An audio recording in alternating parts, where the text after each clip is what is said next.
réveil Skyrock PLM. Du nouveau dans l'arsenal français en Roumanie. Depuis le mois dernier, l'armée de l'air et de l'espace a déployé en Roumanie du matériel de défense solaire. Il s'agit d'un second radar GM200 déployé sous mandat de l'OTAN et au profit de la Roumanie. La mise en œuvre de ce radar GM200 vient accroître les moyens de la France, nation cadre de la mission Aigle, dans sa mission de défense et de dissuasion aux frontières de l'Alliance. Ce radar s'ajoute aux multiples capacités de détection 3D et d'engagement anti-aérien déjà présents en Roumanie. Parmi ces dispositifs, on retrouve entre autres un système Mamba et la section de défense solaire très courte portée, mise en œuvre par les artilleurs du Battle Group multinational. Chaque semaine, des entraînements réalistes sont menés avec les moyens de commandement et de contrôle aérien de la chaîne OTAN, afin de se tenir prêt à réagir rapidement à tout type de scénario. Séquence d'entraînement de spécialité au sein du 2e REP. La 4e compagnie du 2e régiment étranger de parachutistes était au camp de Caylus en Occitanie. Là-bas, les légionnaires ont mené leur stage de spécialité destructeur sniper. Durant 3 semaines, les soldats du 2e REP ont éprouvé leurs compétences au cours d'exercices d'aguerrissement dans un environnement difficile.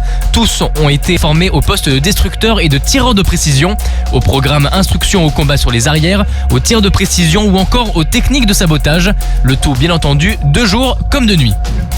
Sébastien Lecornu veut faire de la France le leader européen de l'intelligence artificielle militaire. 2 milliards d'euros prévus sur la période 2024-2030 sont alloués à ce domaine nouveau et urgent de maîtriser.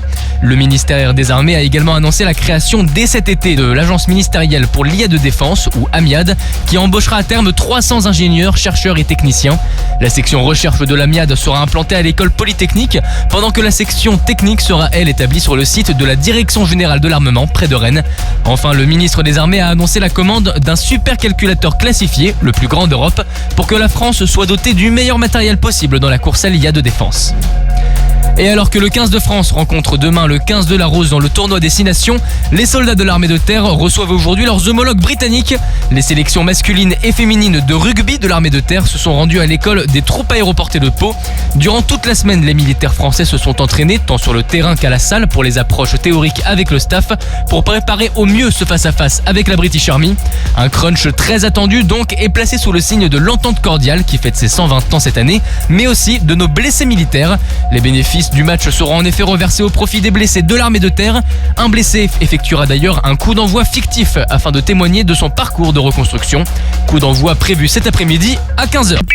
Sur terre, sur mer, comme dans les airs. Skyrock PLM, en équipe avec Cuneo, la mutuelle des forces armées.